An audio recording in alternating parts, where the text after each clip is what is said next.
मोहिनी एकादशी का व्रत वैशाख मास के शुक्ल पक्ष की एकादशी को रखा जाता है। इस व्रत के महात्म्य के बारे में पद्म पुराण में बताया गया है कि इस व्रत को करने से व्रती को इस जन्म के साथ ही पूर्व जन्म के पापों से भी मुक्ति मिलती है। इस व्रत को करने वाले के लिए व्रत की कथा पढ़ना अनिवार्य होता है। आइए जानते हैं पद्म पुराण में बताई गई मोहिनी एकादशी की व्रत कथा विस्तार से। युधिष्ठिर ने पूछा, जनार्दन, वैशाख मास के शुक्ल पक्ष में किस नाम की एकादशी होती है? उसका क्या फल होता है? भगवान श्री कृष्ण बोले, महाराज, पूर्व काल में परम बुद्धिमान श्री रामचंद्र जी ने महर्षि वशिष्ठ से यही बात पूछी थी जिसे आज तुम मुझसे पूछ रहे हो। श्री राम ने कहा था, भगवन, जो समस्त पापों का क्षय तथा सब प्रकार के दुखों का निवारण करने वाला व्रतों में उत्तम व्रत हो, उसे मैं सुनना चाहता हूँ। वशिष्ठ जी बोले, श्री राम, तुमने बहुत उत्तम बात पूछी है। मनुष्य तुम्हारा नाम लेने से ही सब पापों से शुद्ध हो जाता है, तथापि लोगों के हित की इच्छा से मैं पवित्रों में पवित्र उत्तम व्रत के शुक्ल पक्ष में जो एकादशी होती है उसका नाम मोहिनी है। वह सब पापों को हरने वाली और उत्तम है। उसके व्रत के प्रभाव से मनुष्य मोहजाल तथा पातक समूह से छुटकारा पा जाते हैं। सरस्वती नदी के रमणीय तट पर भद्रावती नाम की सुंदर नगरी है। वहाँ द्युतिमान नामक राजा, जो चंद्र वंश में उत्पन्न हुए थे, राज करते थे। उसी नगर में एक वैश्य रहता था जो धन धान्य से परिपूर्ण और समृद्धशाली था। उसका नाम था धनपाल। वह सदा पुण्य कर्म में ही लगा रहता था। दूसरों के लिए पौंसला, कुआं, मठ, बगीचा, पोखरा और घर बनवाया करता था। भगवान श्री विष्णु को भक्ति में उसका हार्दिक अनुराग था। वह सदा शांत रहता था। उसके 5 पुत्र थे, सुमना, द्युतिमान, मेधावी, सुकृत तथा धृष्ट बुद्धि। धृष्ट बुद्धि 5वां था। वह सदा बड़े बड़े पापों में ही लिप्त रहता था।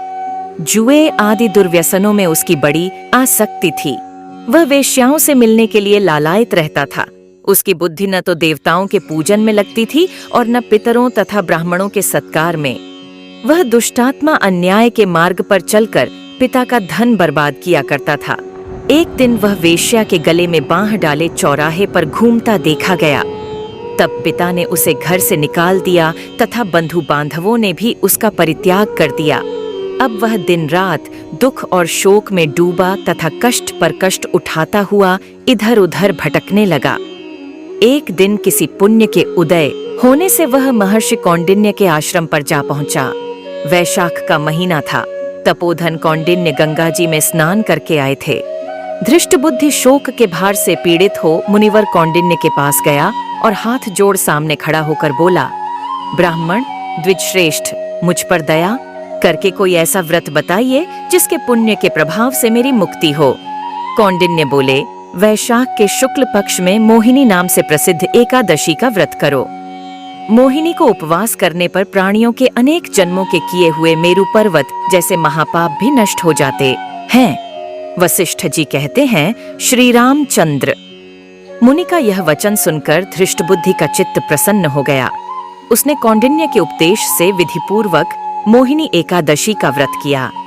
नृपश्रेष्ठ, इस व्रत के करने से वह निष्पाप हो गया और दिव्य देह धारण कर गरुड़ पर आरूढ़ हो सब प्रकार के उपद्रवों से रहित श्री विष्णु धाम को चला गया। इस प्रकार यह मोहिनी का व्रत बहुत उत्तम है। इसके पढ़ने और सुनने से सहस्त्र गोदान का फल मिलता है। दोस्तों, इस कथा को आप सुन रहे दी अपने स्पिरिचुअल ज्ञान बाय मिष्टी परपासंड आए टू सब्सक्राइब करे। इस साल मोहिनी एकादशी का व्रत 19 मई रविवार के दिन रखा जाएगा। उस दिन द्विपुष्कर योग, सिद्धि योग, सर्वार्थ सिद्धि योग और अमृत सिद्धि योग बन रहे हैं। विष्णु पूजा के समय सर्वार्थ सिद्धि योग बना होगा, जो आपके कार्यों को सिद्ध करने के लिए अच्छा योग है।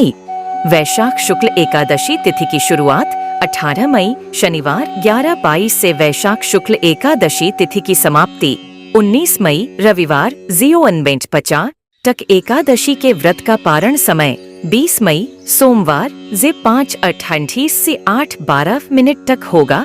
ये व्रत मोह, बुरी संगत, पाप से मुक्ति दिलाता है। इस दिन भगवान विष्णु की पूजा का विधान है। कहा जाता है, जो लोग भक्ति पूर्वक इस दिन भगवान विष्णु की पूजा करते हैं और व्रत करते हैं, उन्हें जीवन में कभी किसी संकट का सामना नहीं करना पड़ता है।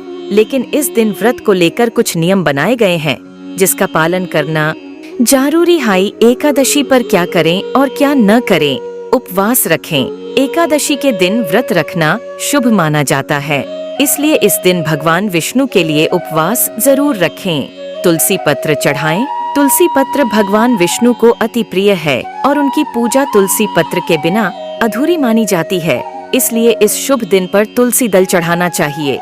लेकिन इस दिन के लिए पहले से तुलसी पत्र को तोड़कर रख लें, क्योंकि मान्यताओं अनुसार इस दिन तुलसी को नहीं तोड़ना चाहिए। तामसिक भोजन से बचें। एकादशी के दिन सात्विक भोजन करना चाहिए। इस दिन मांस, प्याज, लहसुन आदि का सेवन नहीं करना चाहिए, क्योंकि इन चीजों से मन में नकारात्मक विचार आ सकते हैं। दान पुण्य।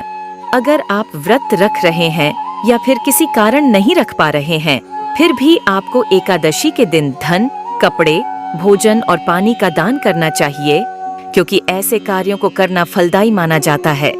ब्रह्मचर्य का पालन करें। इस शुभ दिन पर साधक को ब्रह्मचर्य का पालन करना चाहिए। भक्तों को हमेशा अपने शरीर और मन पर नियंत्रण रखना चाहिए और मंत्रों का जाप करते हुए अपना दिन बिताना चाहिए। चावल का सेवन। एकादशी के शुभ दिन पर भूलकर भी चावल का सेवन नहीं करना चाहिए, क्योंकि एकादशी के दिन चावल पर दरिद्रता का वास रहता है। दोस्तों, आशा करती हूँ कि आपको मेरी यह जानकारी पसंद आई होगी। पसंद आए तो वीडियो को लाइक, शेयर, सब्सक्राइब अवश्य करें। धन्यवाद।